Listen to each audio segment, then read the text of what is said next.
Hi, everyone. I'm Emily. And I'm Vince. And this is the Lighthouse Lowdown.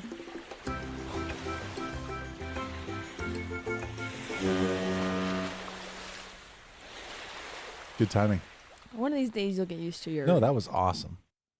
I'll be the judge of I that. was delayed, but the caffeine spit me up. No, me pointing aggressively. That was the that was the indicator that I was delayed.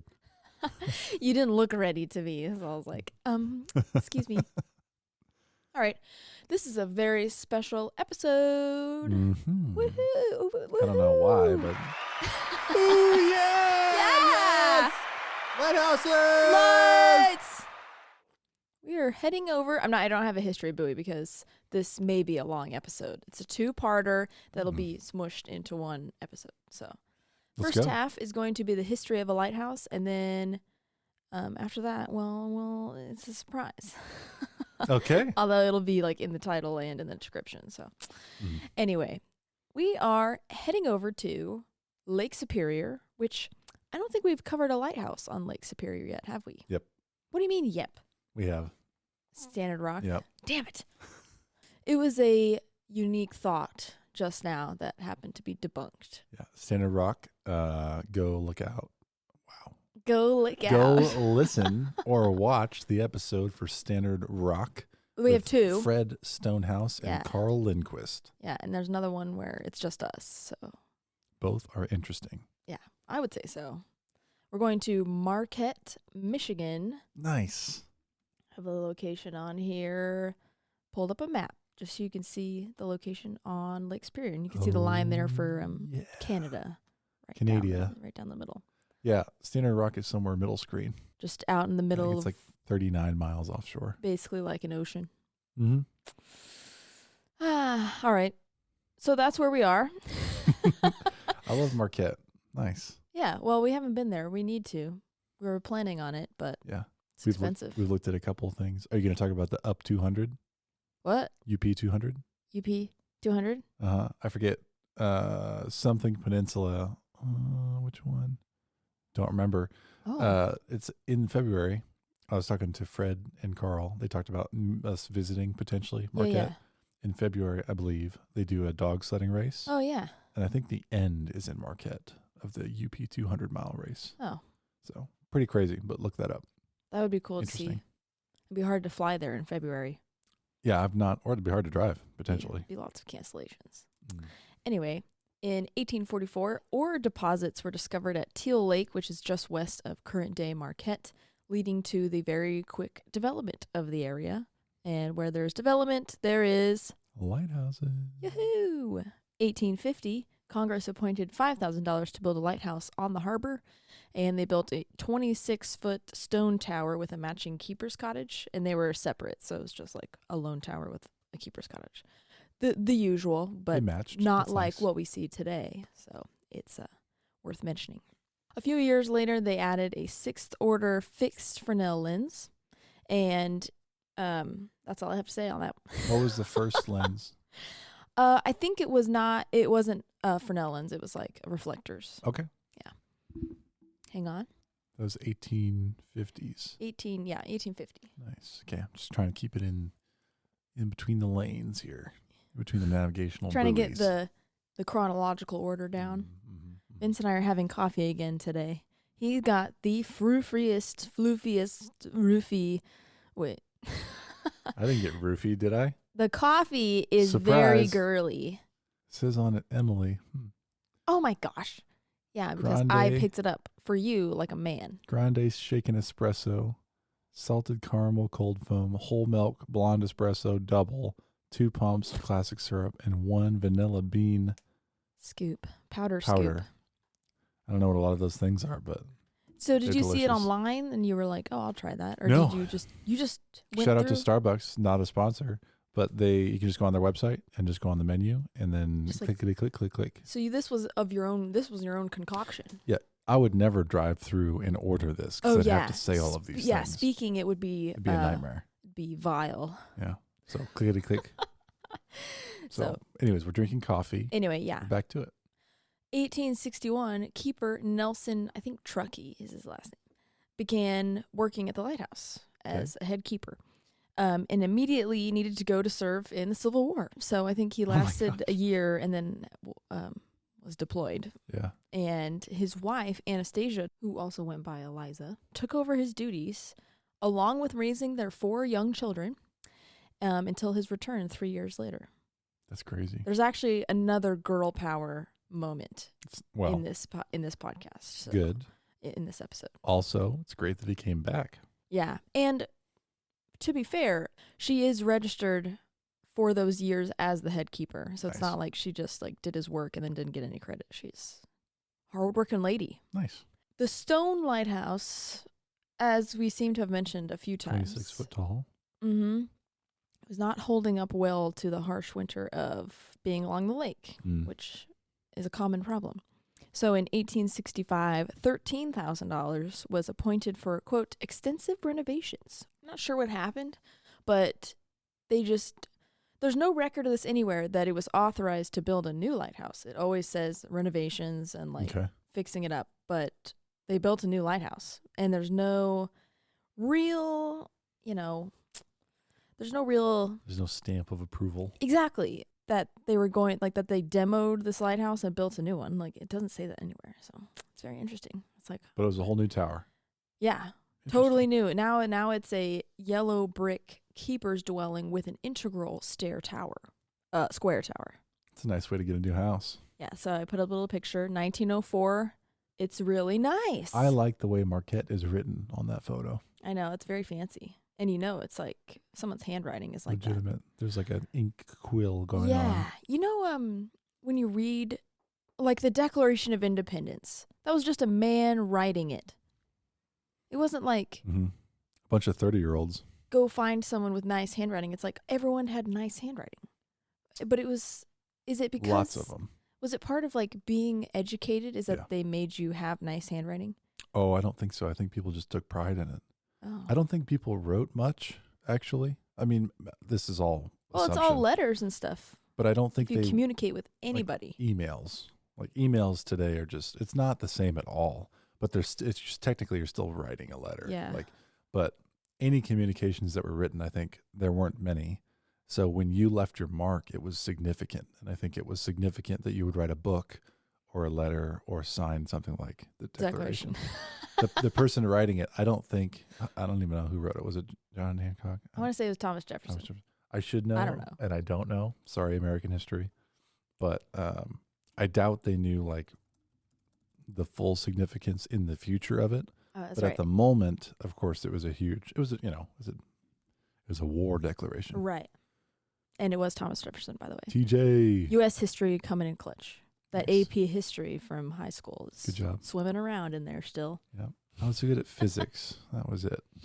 I have something else to say in a little bit that is like, just shows how people used to talk so differently in the past, or at least when they wrote stuff down. It would be, when you read a letter of correspondence of something from the 1800s, it's like people say like 80 words. People say like 3 times as many words as they need to get a point across. That's how my family writes. Yeah. It's nice. That's how you talk. You're welcome. Who knew I'd be a podcast co-host? But anyway, so they built a new lighthouse and they added a 4th order Fresnel lens. So the 6th order lens, I'll talk about what happened to it later.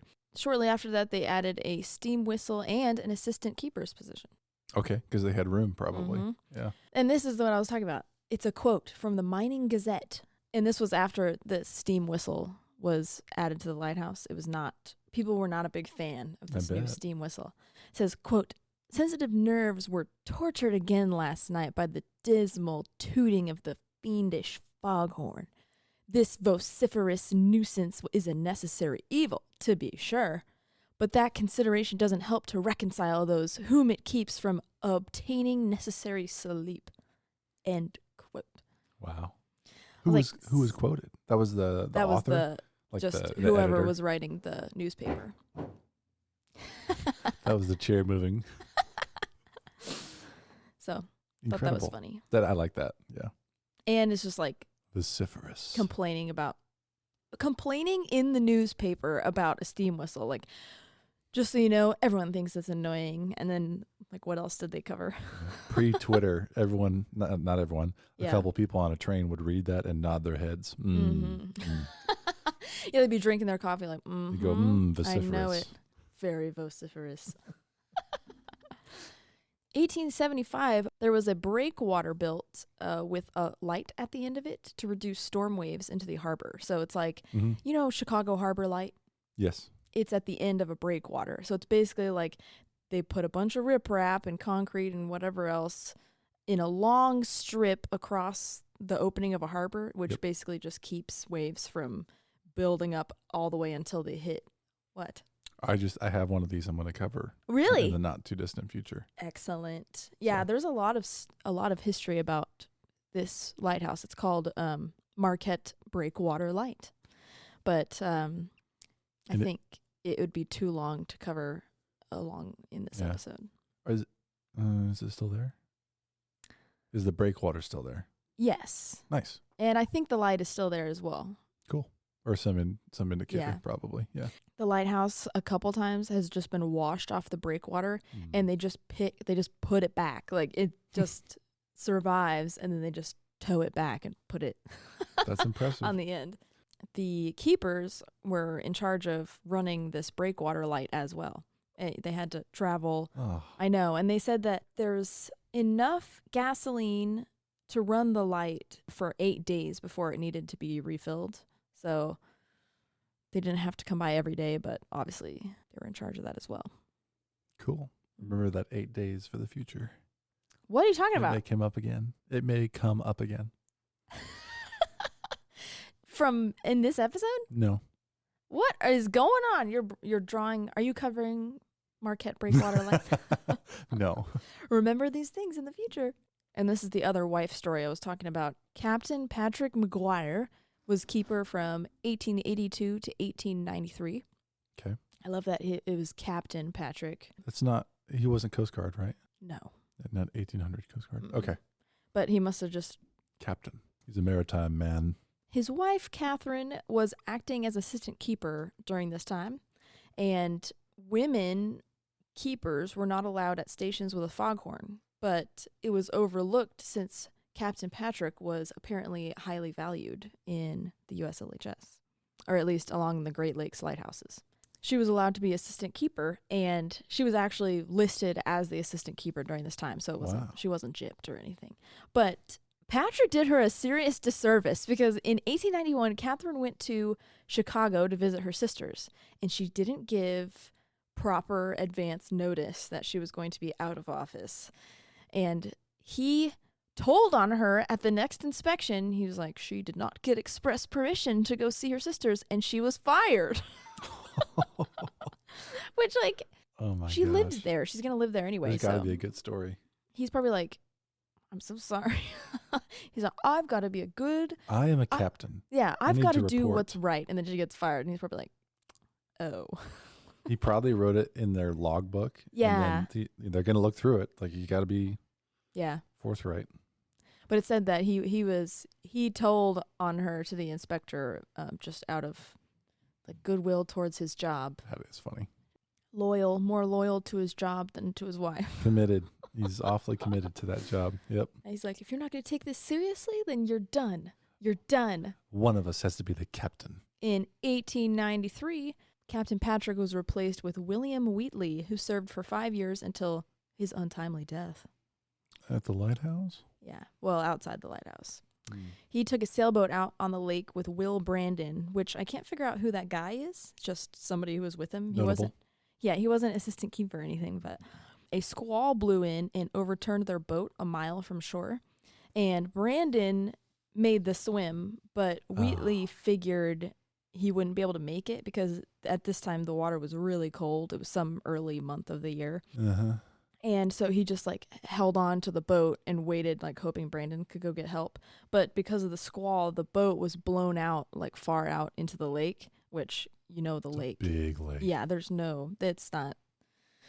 So his body wasn't recovered for 2 months after that. But they found him. Mm-hmm. Do you know, was he still in the boat? It was overturned, so he was just hanging on to it. So I'm sure at some point he got separated from the boat. I know. But they said that his funeral was highly attended by people in the town. Why were they out in the water? Just probably going to somewhere. Interesting. I mean, I don't know. Also, swimming a mile, even to survive. That's really impressive. That's what people do in like triathlons.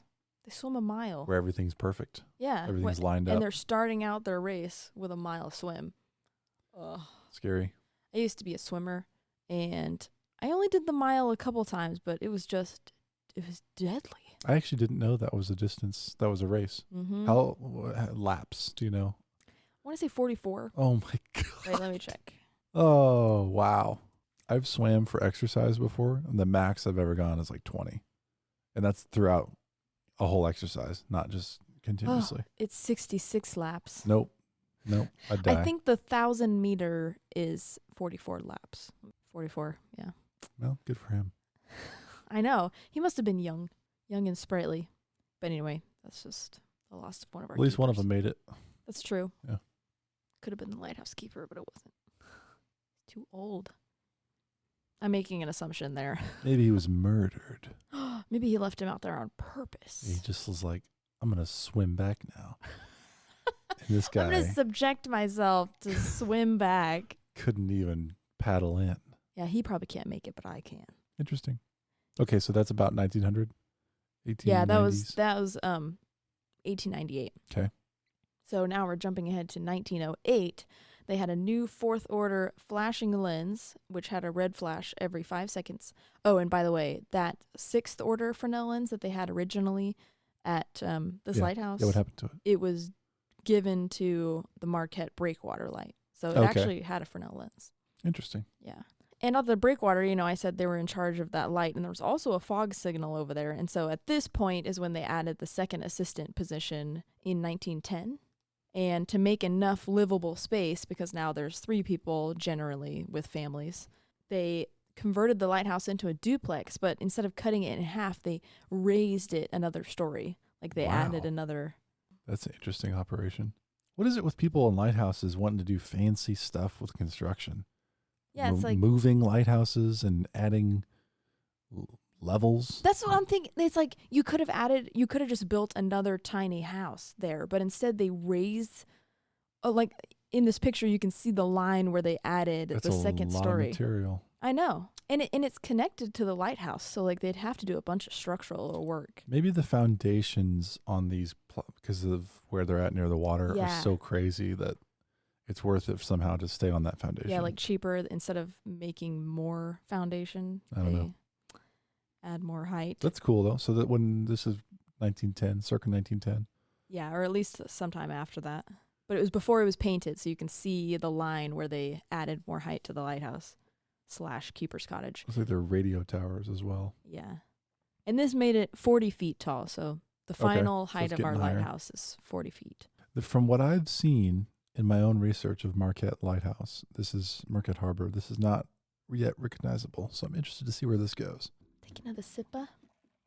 For reference, I just have an iced coffee with a little bit of sweet cream. Oh, you couldn't let it finish. Nope. 40 feet, is that what you said? Yeah.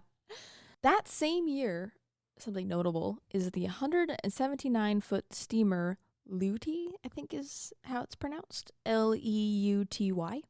It was actually D. Looty, so I think it was someone's name, D. Nice. Looty. It ran aground on Lighthouse Point, just outside of the lighthouse.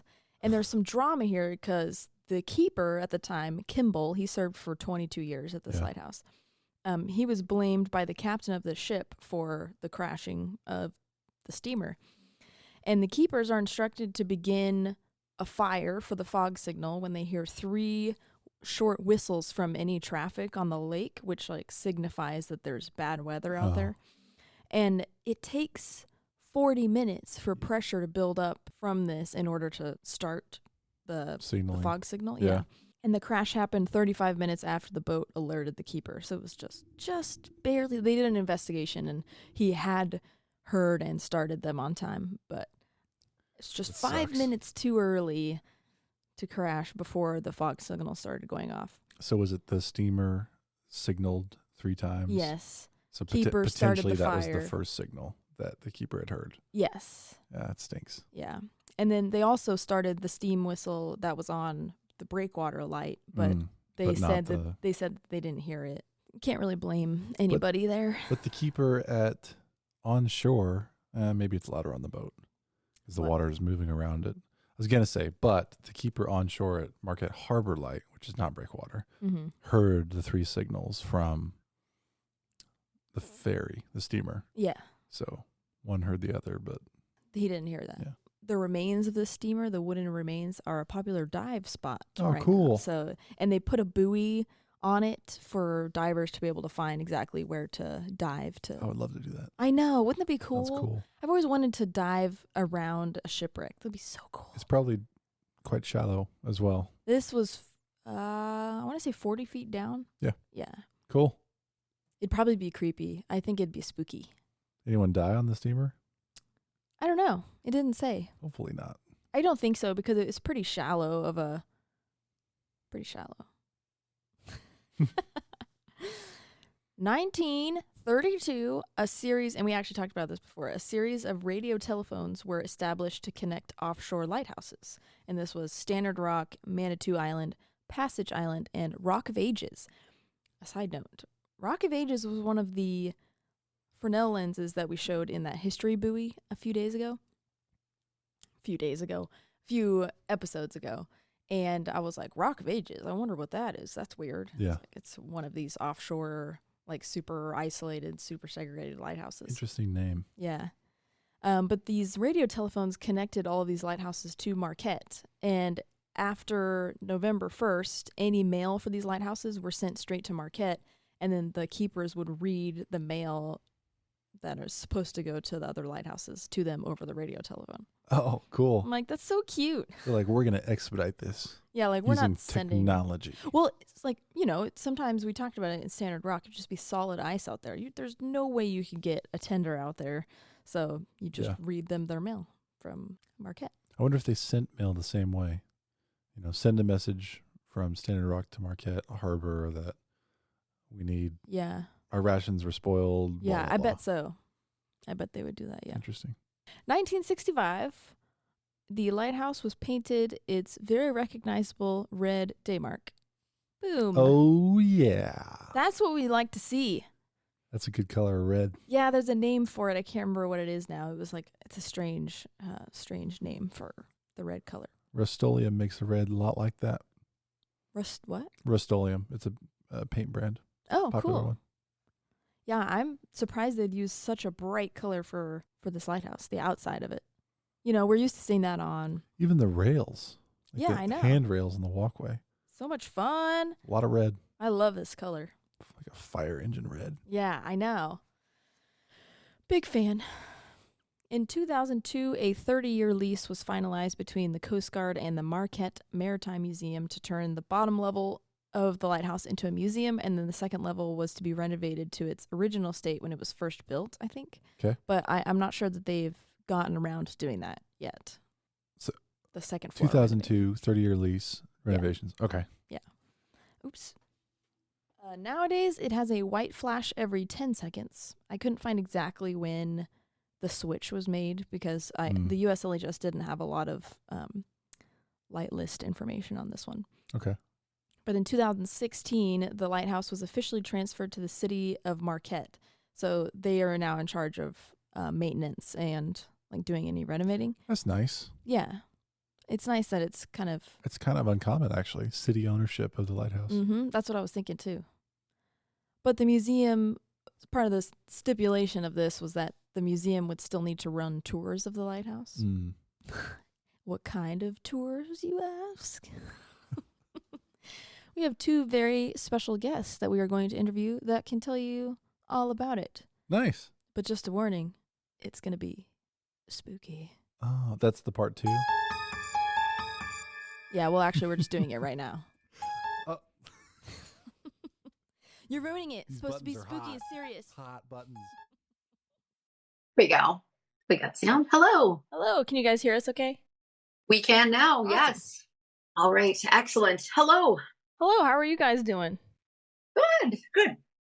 Well, I'm Emily, and I've got Vince here on the other microphone. How's it going?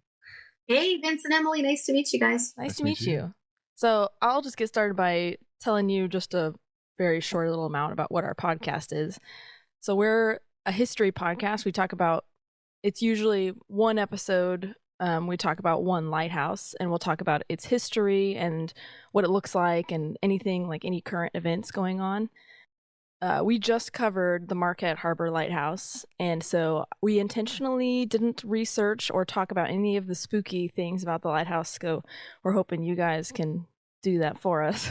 Absolutely. Yeah, so if you want to start just by just telling us who you guys are and what are your jobs like and all that stuff.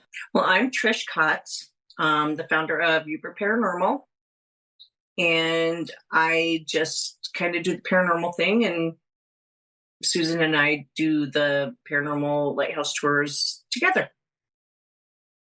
We do. I'm Susan Hill. I have been with the Marquette Maritime Museum since 2017, first as a volunteer and now as a board member. Oh, wow. I do the odd daytime tour, non-paranormal still, but for the most part, we focus on the paranormal tours as a specialty once a month evening tour offering now during the May through October. Perfect season. Yeah, 'tis the season.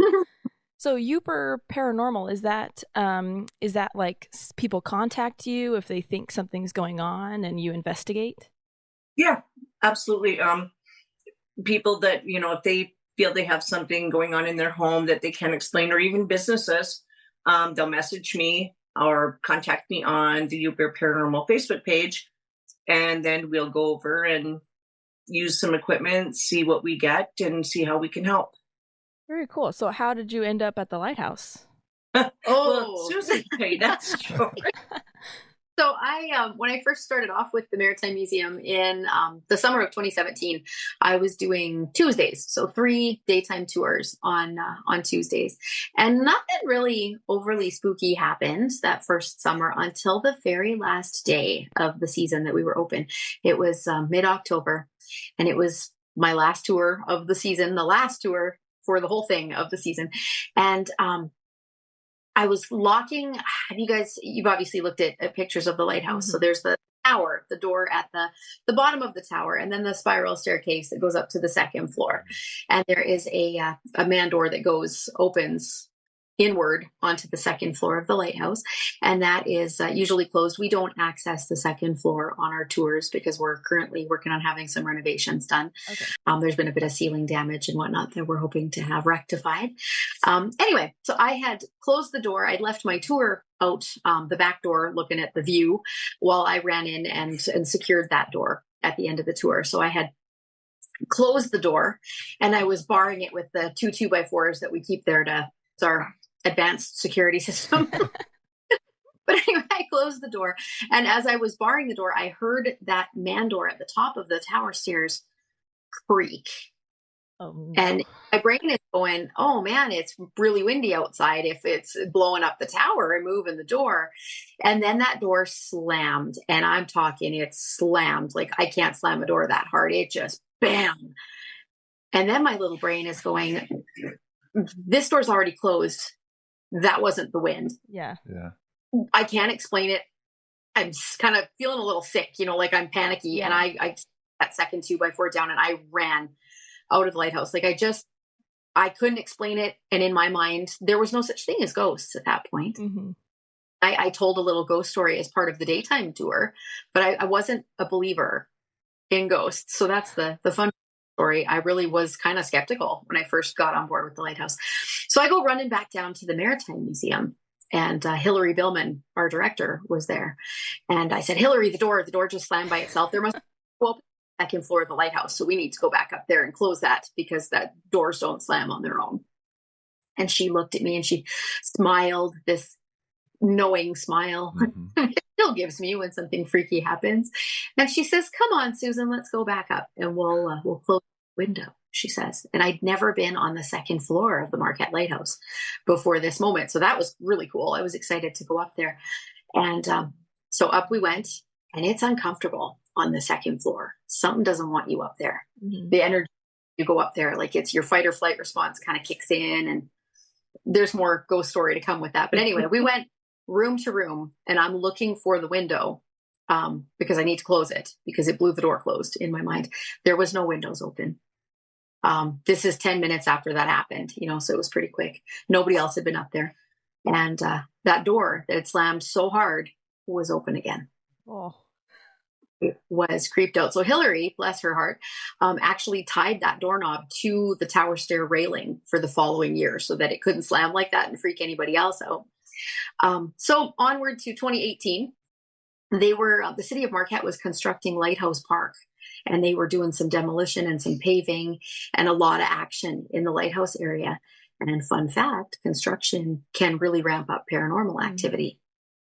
And we had all kinds of weird stuff going on up there. You'd hear footsteps walking on the second floor when there's nobody up there. Big crashes, almost like if somebody tipped over a big heavy piece of furniture, like a dresser or something, boom, like just shake everything. You feel like pretty much the whole building shake, but there's no furniture upstairs to tip over. So stuff like that. And then the icing on the cake, like my nerves are getting frazzled. I had a couple people on daytime tours that were physically affected by something. And it was happening at the same point in the tour when I was telling the little daytime ghost story, the canned ghost story, if you will, that I just part of the tour. All the tour guides tell it. And so stuff's going on. I'm pretty freaked out. The icing on the cake that made me contact Yooper Paranormal came one hot, muggy, awful, still no wind afternoon. Again, it's the front tower door and stairwell. My tour is outside. I closed that door and there was no breeze that day. Like it was just wicked hot. I closed the door and I'm reaching for the first 2x4 to secure the door. And all of a sudden it got cold in that front tower area, standing in a freezer. And the hair just stood up on my arms and the back of my neck. Like the air was almost tingly. It almost felt electric. Like that's the only way I can describe it. And I just kind of froze because I'm like, what the hell? Like I went from sweating to I'm standing in a meat locker. And something's like, it's tingly and I'm just waiting for something to happen because what is going on? I've never experienced anything like this. And I had my hair in a ponytail because it was so hot. And all of a sudden down the back of my neck, it felt like a finger drag. No. And no. I said, remember this like it was yesterday. Oh, hell no. And bam, and I'm running. And I'm a big gal. I don't run anywhere. I was running. So I back down to the museum. I'm white and I am freaked out. Something just touched me and there was nobody there, right? Like this is my little brain just can't even process this. So I go down and Hillary's there again. I'm like, Hillary, something just my neck and it got really cold. And oh my God, I'm having a fit. And she's like, and she gives me that knowing look. So that was the end of it. I went home and I'm freaked out. The very next day, another tour guide named Shannon, who I hadn't seen since like our Christmas gathering, Facebook messages me out of the blue. She says, Hillary told me that I should message you and tell you what happened to me today. So she had the exact same thing happen the very next day. Going to bar the front door, ice cold, tingly, finger on the neck. Yeah. So I'm like, hey, this isn't cool. Something's touching us. I'm ready to quit. My nerves are shot. So I had seen Yooper Paranormal at the Ishpeming Library in, I think, 2017 when I first moved here. And they did this awesome presentation on hauntings and ghosts and equipment. And I just thought it was the neatest thing. So I found them on Facebook and I sent Trish a message. And I said, probably something to the tune of, please don't think I'm crazy, but I volunteer at the Marquette Harbor Lighthouse and we have got so much activity. I probably said shit, but so much activity going on. Would you be willing to help us come and check it out? Maybe tell us what it is because I don't want to be there anymore. I don't know what's going to slam, what's going to walk, what's going to touch me. Something's touching us now. And Trish was like, oh yeah, how's Friday? We met up there that following Friday evening, and just during the preliminary 5-minute walkthrough, I was giving Trish and her team a little walkthrough, giving them some history on the building and whatnot. They had more activity during that preliminary walkthrough than they had anticipated getting all night. It was really active. Wow. Yeah, we heard there was voices. They were picking up EVPs. We heard a child singing. Oh no!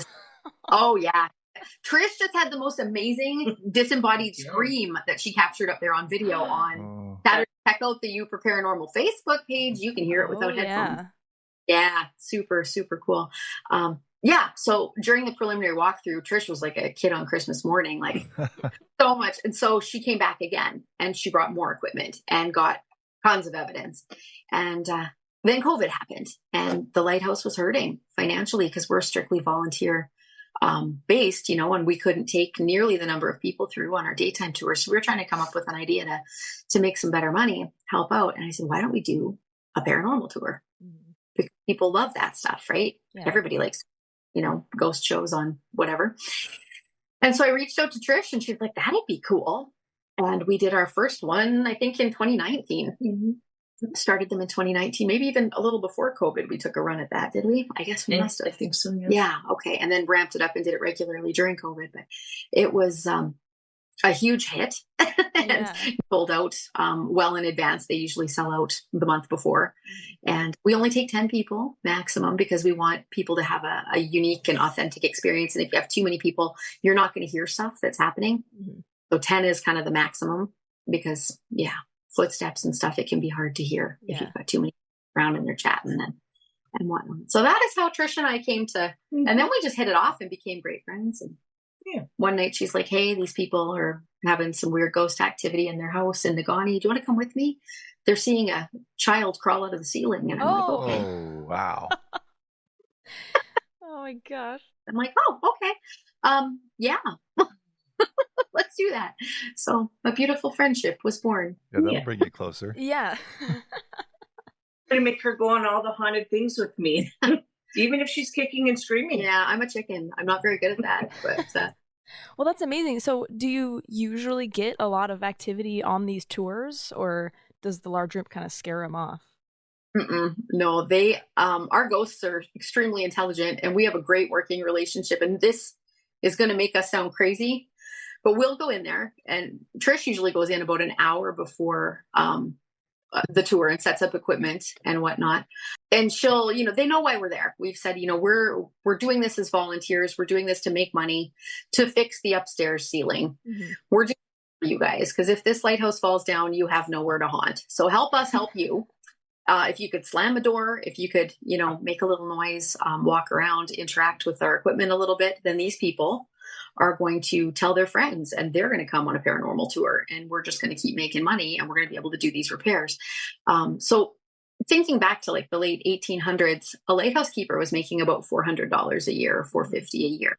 An assistant keeper was making $250.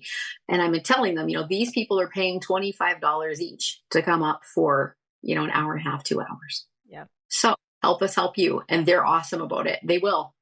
They're working. It's a lot of people leave there with a whole different mindset on the paranormal. Wow. We've had chicks come and leave as believers. Everybody gets to have an experience when they come. Yeah, that knowing look. Yeah. You started off with, don't call me crazy, right? Yeah. Well, that's awesome. I always ask at the start of a tour, who doesn't believe in ghosts? Those are my people. Like we're going to talk at the end of the tour. And we can't guarantee, that they're going to have activity. And there is the odd time that nothing happens and we get ghosted.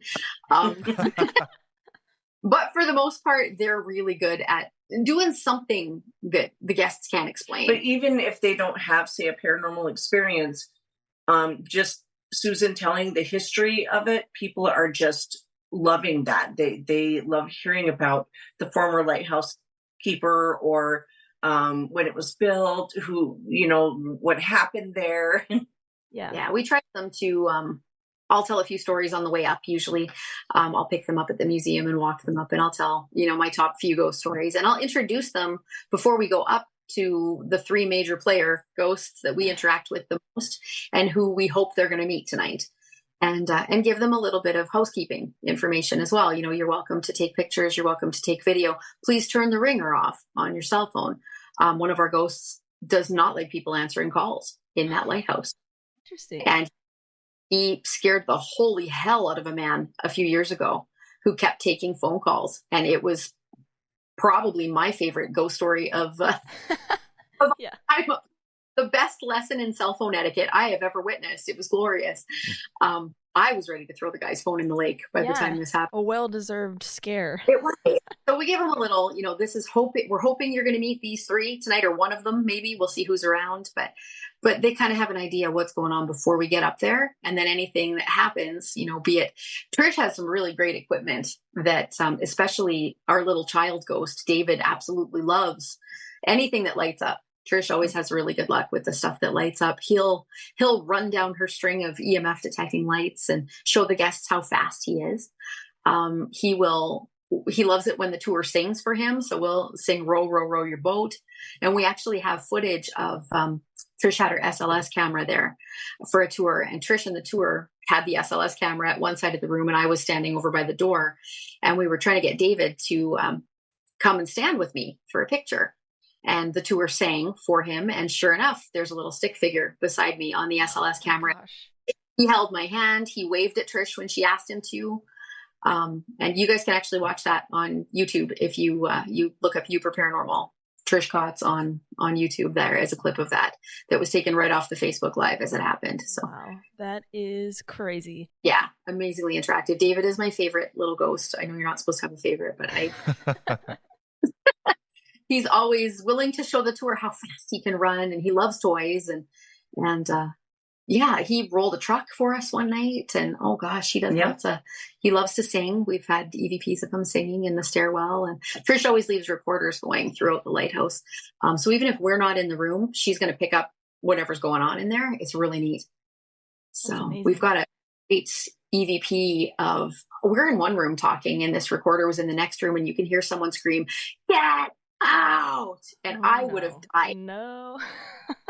I would have gotten out, and I probably wouldn't have come back. But so Trisha's really savvy about this. Like, she keeps her recorders going and gets lots of cool evidence when we're not, stuff you're not going to hear as it's happening. Mm-hmm. So you said there's three main ghosts that you're hoping people will meet, and one of them's David, and then yes, the other two, are these names you gave them, or is this like do you have some insight to maybe their past lives?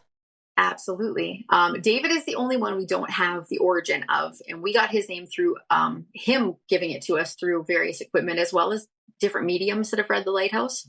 So David didn't live there. He apparently drowned nearby very quickly and traumatically when he was about 2. And that is just heartbreaking. But the lighthouse was the closest building to where the accident happened, and he attached to it, and he's been there ever since. And he's a happy little fella. We'd love to cross him over, because it's just sad to me that, he's there instead of with his family. But apparently, sometimes when a drowning like that happens so quickly, they don't even realize what happened. Right. I don't know. That's more Trisha's department than mine. But the other two, and there's literally layers upon layers of spirits up there, we've been told. We have just scratched the surface. Mm-hmm. Tons going on that we haven't interacted with, including the screaming lady. We have a lady keeper that isn't there all the time, but she'll pop in, and she's wonderful. And then we have a keeper, an assistant keeper, who actually is the only person to have died in the lighthouse. And that's our biggest, strongest ghost. So if you want a little history on them, I can toss you a little history. Yeah, definitely. That'd be great. Okay. The lady keeper is Eliza Truckee, and she was actually with the first lighthouse in Marquette. So the one that was built in 1853. It was a separate house and a tower structure, and it was made primarily of wood. So it lasted less than 10 years, because that's a bad spot to be building anything out of wood. So the one that is currently standing there, the big red one, was built in 1866, which you guys probably know. But Eliza was with the first lighthouse.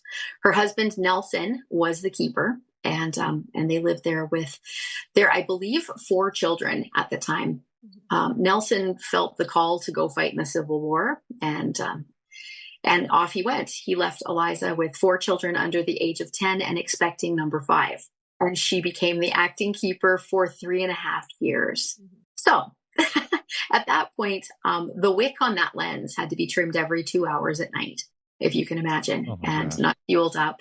And you're hauling water from the lake, you're keeping house, you've got all these little kids, and you're pregnant. I don't know when she slept. She was amazing. She developed a great rapport with the natives in the area, and they nicknamed her Mother of the Light. Her inspections, the surprise lighthouse service inspections, were always perfect. They never caught her in a mess.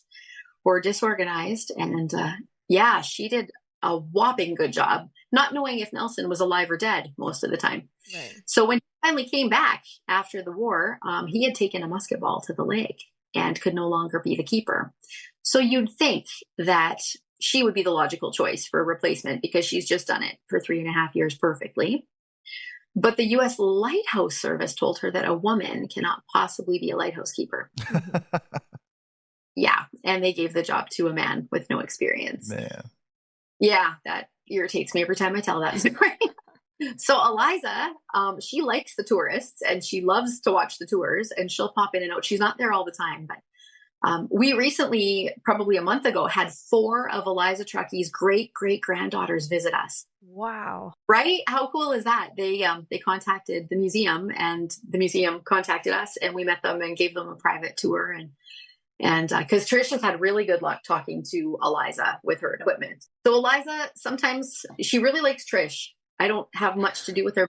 Really likes Trish and her equipment. She follows me around in the lighthouse. I carry a recorder with me as well as have them placed all around the lighthouse. And when I get home and listen, she's just chattering behind me and Oh, man. talking. And there was one time I had put one in the kitchen, and she's well aware of what I do and, you know, what to do with the recorders. But I told her. And so I went back to listen to it. She says, I heard you. She had an attitude. Yeah, Wow. she's really cool. So sometimes we get her. It's if she's there, Right. but the major player who's there all the time. It is his lighthouse, and he is still working. Is second assistant keeper Adam Byron Sales, and he passed away in the lighthouse in the 1940s, the late 1940s, from a cardiac event upstairs in his room. Overnight while he was sleeping. He was himself in his 40s when this happened, so he passed very young. And he is a very strong presence there. He's not a big fan of the tourists because they're interrupting his workday. Right. Fan of women either. So we've kind of come to an understanding over the past few years. And he's the one that seems to really understand the monetary side of things. Right. He had a really colorful history with the Lighthouse Service. He worked at Split Rock Lighthouse as well for a bit. And yeah, he was married a couple of times, and there was some bootlegging rumors circulating.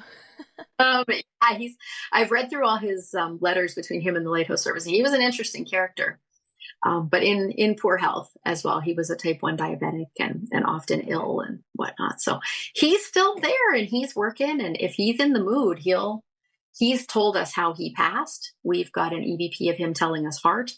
When we asked how he passed, he will say his name. He will say his son's names, just to kind of show the tour who he is. Yeah. And our director, Hillary, has actually put a framed picture of Keeper Sales and his sons in the lighthouse now, as well as a map of the park cemetery in Marquette showing guests where he's buried. And Oh, that's nice. yeah.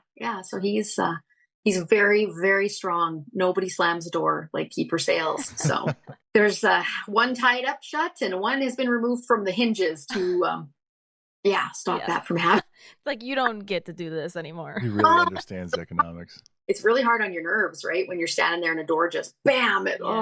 Footsteps the other night sounded like boots Yeah. on hardwood floor. Mhm. Very loud, very heavy. Yeah. Trish and I got run out of the lighthouse last summer by Keeper Sales. Actually, we think it was him anyway.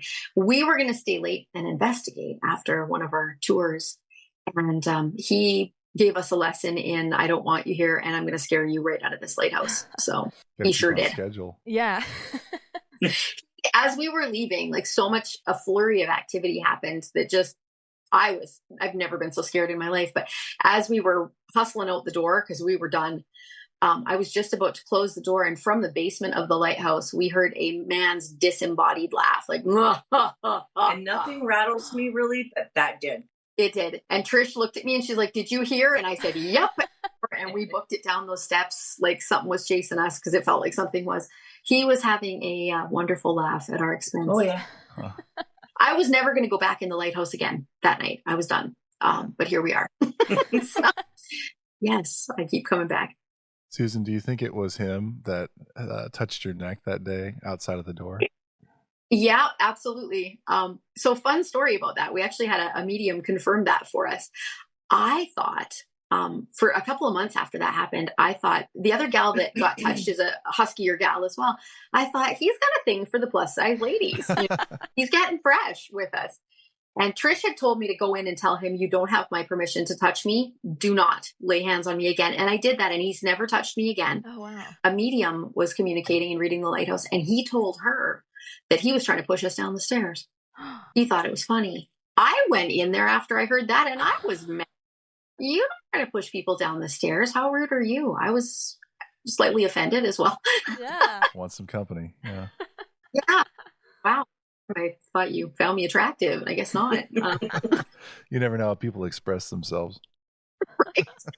So he's quite the character. If he's in the mood to talk and perform, we'll get oodles of evidence. But if he's not feeling it, he'll just stonewall us and we get nothing.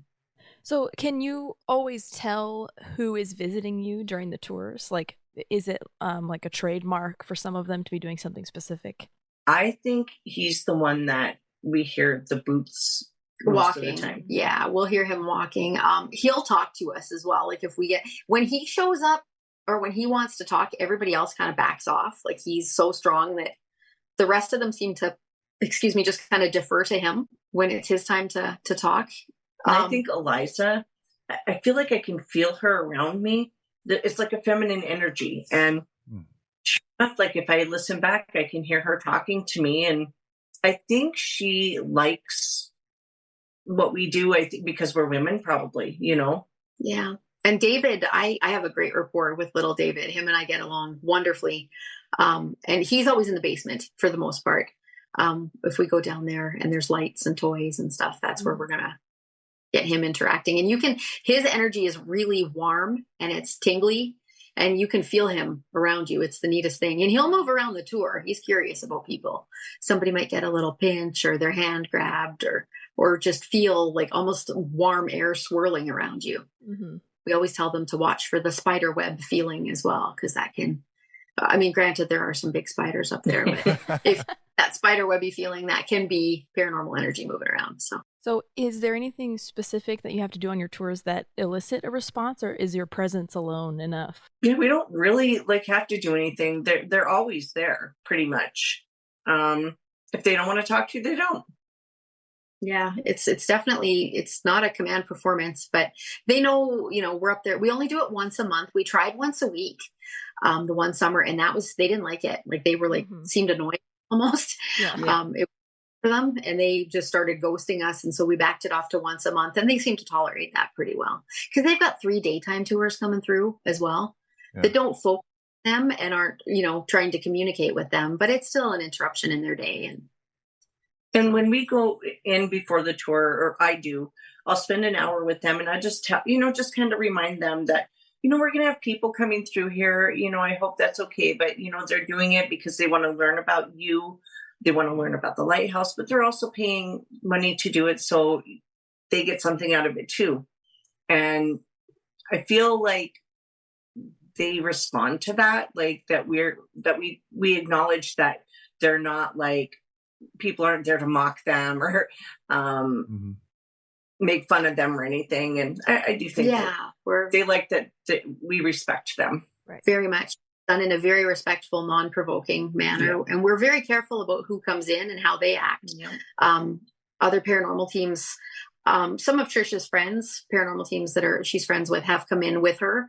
But we don't let, just Joe Blow and his team from wherever come in and investigate. Yeah. We don't know what people are going to do or invite or provoke. And it's wonderful up there. They're just wonderful. So we are very careful to protect them.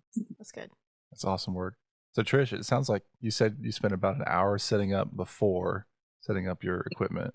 And then my curious mind is thinking about all this data. How do you go through all of the recordings and all of that after the fact? The hard part, like I said, I was just there Saturday night.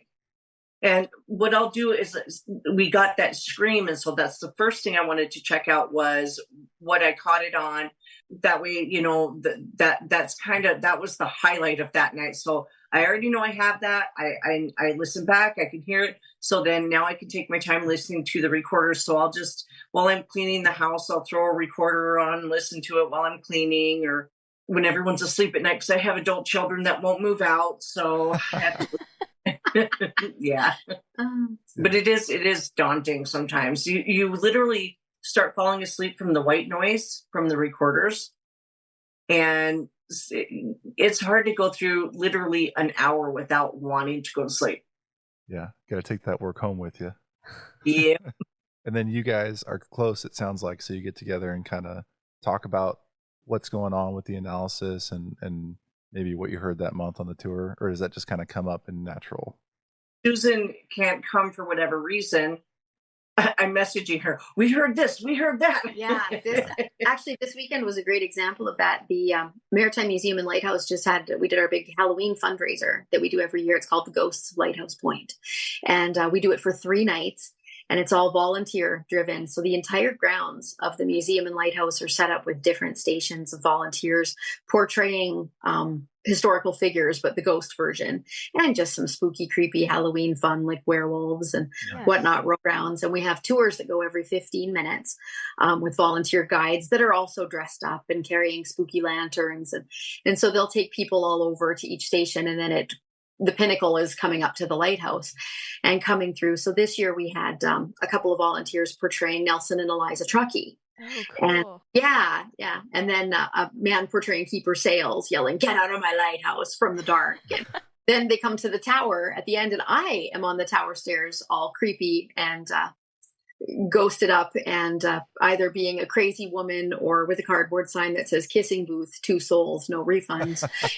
And then they walk out the front doors and back down, and that's the end of it. So we did that for 3 nights from 7 to 10 p.m. and hundreds of people had come through. And then Trish was coming up Saturday night after we were done with a team that she's friends with from Wisconsin. And I bowed out because I was just whipped from staying up late a few nights in a row. And I knew they were going to have a good time because when I was in the tower, I heard footsteps above me coming towards the door, big, heavy footsteps. And I'd yelled down to Eliza Truckee, our volunteer, and asked if her husband was upstairs. And she says, "No, he's right here." Okay. It was also really windy and the lake was really roaring. And that's between all those people and the waves being big, that's going to give you some good activity typically. And sure enough, Trish heard the same big footsteps with that team. So, but when she's not there, I'm like, oh, I know Susan would love this. And so I have to message her everything that's going on. I'm like, it's 3:00 in the morning, but I don't care. No, anyway. I woke up. I read that message. Heck yeah, that was great. So besides the things that you've mentioned, has there anything that's been really shocking, like anything that like you've been leading a tour and you've been shocked by something that happens? Oh, the scream. Yeah, that's a bad one. I would say the secret word game, Nub story. So Trish came up with a way to interact with the ghosts, basically. And we played what's called the secret word game. And so we will, when we're up at the lighthouse and Trish is setting up, we'll come up with what the secret word is going to be for that night. And sometimes we'll let somebody else pick it. You know, it can be random sausage, whatever, like just a random word. Well, a couple of years ago, I lost my dog. My beloved Nubs was her name, and she was so sweet. And I lost her before we did a paranormal tour. And so we were setting up, and I'm telling the ghosts how horrible my week has been, and my dog passed away. And our secret word tonight is going to be Nubs, because that's not a common word that you're going to get through a radio frequency or a random app. That's a hard one to debunk. And so we always say, remember it and repeat it later, please, if you could. And that'll show the guests, how good you guys are, that sort of thing. And sometimes they're not in the mood to play the secret word game, but probably 7 out of 10 times they're going to play because they like it. But I went down and picked up the tour, and I'm telling them my dog just died, and I'm starting to cry. And I'm like, okay, rein it in, Like, so we're going to play the secret word game when we get up to the lighthouse. And our word tonight, we already told the ghosts up there, I'm telling you guys now, our word is Nubs. That was the name of my dog. And they're like, okay. I'm nuts. They're not wrong. Anyway, so we go up, we're doing our thing. Towards the end of the tour, we went down to the winch room in the basement. And Trish, I can't remember what you were using. One of your apps, I think. Yes, maybe? It was a phone app that I was just trying out. Like a spirit box app she was trying. And so we're getting random stuff coming through.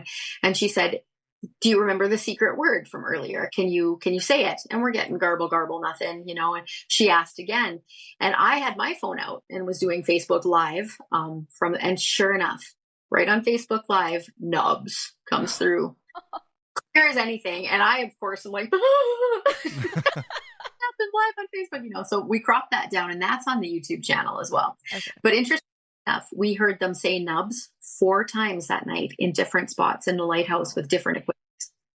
So, and to this day, they may not, you know, tell us the name of so-and-so on the tour or, you know, the secret word that night, but I can often say, what was the name of my dog that passed away? And we'll get nubs. Wow. So they're incredible. There was a moment where something kind of shocking happened when Susan did the very first late night investigation with Yooper Paranormal, and we had a news crew with us. And there was a man who came over the spirit box and said, "Hello, Susan." There was a TV crew doing a Halloween special, and that's on YouTube as well. We can email you guys the link to that if you want to watch it. You can watch the horrified look on my face. Oh my God, I was so scared. Anyway, now when it happens, it's like a party trick and we know who it is. And it's like, hey, how's it going? But that first time, oh my God. She was white as a ghost. White no as a pun ghost. intended. Pretty freaky. But yeah, as soon as you go in that lighthouse, they know who you are. And I don't know how that works. But they quite often they'll give us the name of somebody on the tour. We can say, what's this person's name? Or it's super weird. They said one of the names of one of the girls that was with me Saturday, very clearly. And they'll get fancy and they'll give you a last name sometimes too. Whoa. Yeah. Or what somebody does for a living. The one gal, the one time they said weed, and she was a bud tender. Yeah. That's crazy. Has anyone on the tour ever just freaked out and been like, I'm done, I'm going to leave? Or yeah, people leave sometimes because it's powerful. If they get really close to you, you get physically affected. Like you can have a headache, you can start to feel some shortness of breath. And we ask them, you know, if you feel that, please let us know and we'll go outside and get some fresh air. But yeah, we have had people really uncomfortable and leave because it's real. And sometimes I think people don't realize that it's the real deal. Yeah. And that's overwhelming. It sounds I like remember him and leave as soon as he got to the door. Yeah, He left the tour. he did. He was having chest pain right out of the gate. That could be the 46 stairs to get up there too. But Definitely could be that. But yeah, so you can, the moment you walk in, you can feel it's not your normal energy. And sometimes a couple tours ago here, we had a new, I don't know, there was an energy up there that we haven't run into before, and it was very strong and it seemed very curious and almost invasive, and it was right up on us. Yeah. And it was just a lot, and we kind of wrapped up and departed because I don't know who it was. It wasn't our typical peeps, but we didn't really want to. No, I got it was just intense. A headache, a really bad headache, and very nauseous. I've never been that sick to my stomach. Yeah, and it was just whoever it was just very, very strong, and they were right curious about what we were up to, and because of that closeness, it was. You know how when you can tell someone's standing over your shoulder? Yeah. It literally felt like there was someone standing looking over my shoulder. It was very uncomfortable. Kind of breathing down your neck. Like it was like, what are you doing? Almost like it was just really weird. Didn't like it. But I wasn't there the last few nights, so that was good. That's good. That's really interesting. Are most of your guests on these haunted tours, are they guests that have been on the other tour that is more standard, or are they kind of standalone? It depends. We actually have had, so the tours are 18 and up, just to be clear. We don't let kids on the paranormal tours.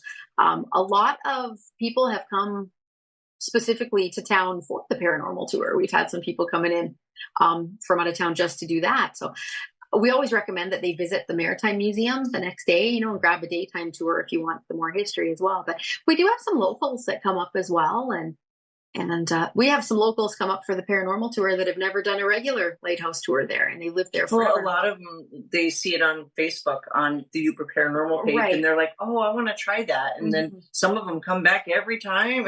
Yeah, we have people that'll come on normal tours because they liked it so much. So that's kind of neat. Amazing. That's really special. It's never the same. Yeah. Are they? Does the time of the tour vary as well, kind of depending on how you guys are feeling and how things go? The date of the tour is usually subject to our schedules. In the summer, we got to find a night when we're both free to do it, but we usually try to stick with 7 p.m. We don't want to be up there in the dark. When I say we, I mean I don't want to be up there in the dark. the vibe changes when it's dark, and it's almost like when it gets dark, they don't want you up there. That's their time. Get out is kind of the vibe I get. So we try to keep it. This last one that we did in September, it was getting pretty dark when we wrapped up about 9, and I was, come on, folks, let's move it out the door. Let's go. People are like, oh, it's really spooky up here in the dark. I'm like, get out.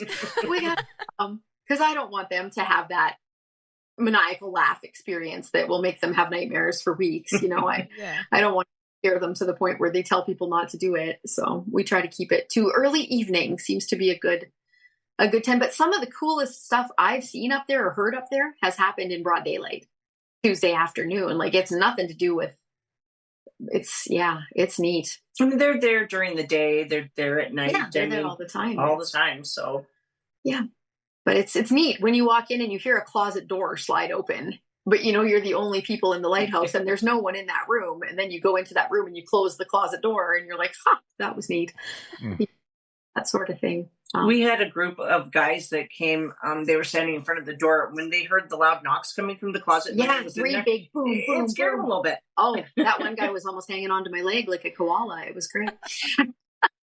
But, that was the same tour. That was the asshole tour. Yep. Yes. So we were downstairs with these people and there was 3 young guys. They got the knocks in the closet. They were scared from that, but we'd said, can you tell us the name of this gentleman? And through the spirit box, we hear asshole. And his friends are laughing and they're like, that's right. You know, and I was horrified because we've never heard profanity. Yeah. Before. So anyway, that was new, but yeah. Yeah. Must have been a very special guest. Yeah. At least they found it funny and no one was offended, but yeah. Are you guys going to come up for a tour? Where are you guys based out of? Oh, we would love to. We're in Kansas City, so we're smack dab in the middle of no lighthouses at all around us, but yeah, we've got nothing around. But we do make a trip about every year to go see a couple of lighthouses, and Marquette's been on our list since we did an interview with Fred Stonehouse and Carl Lindquist. Yeah. Well, if you guys come up, let us know, and we would be very pleased to give you a private paranormal and tour. if you want to do a late night paranormal tour, I'm sure Susan would be more than happy to see it. I would love to be up there in the dark with you guys. Yeah. We would never do that to you.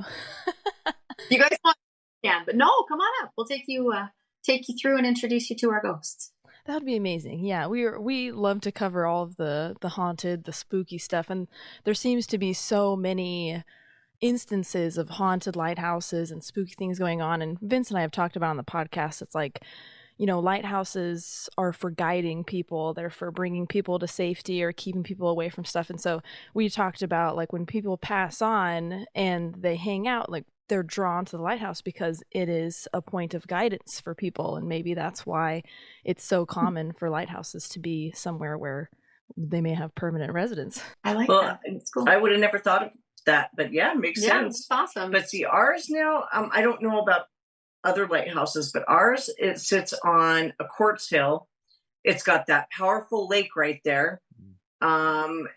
It's got so much rich history. So I think that's why ours is haunted and will be forever. Yeah, it's really interesting. You guys must come check it out sometime. Yep, we will definitely. It's definitely on our list, high up there.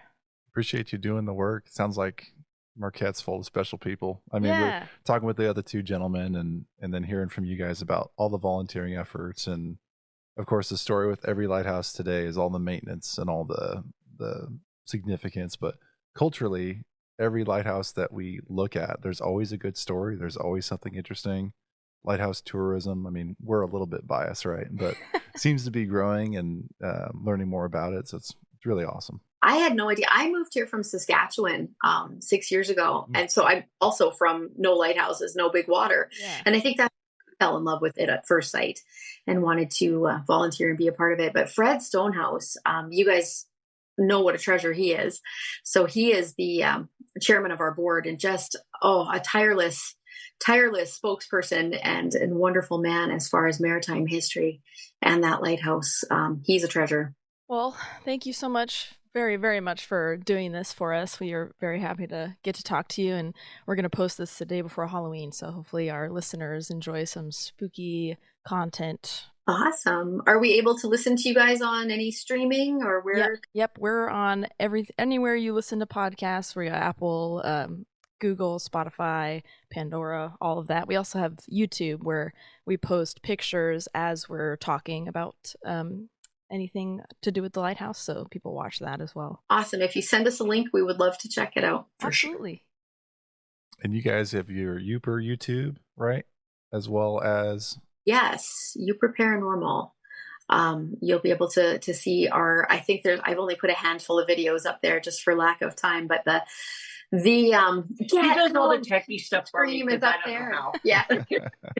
The secret word game, the Nubs thing, and Little David on the SLS camera. Those 3 are up there so far. And to go on the paranormal page, I posted the video of the scream that we captured.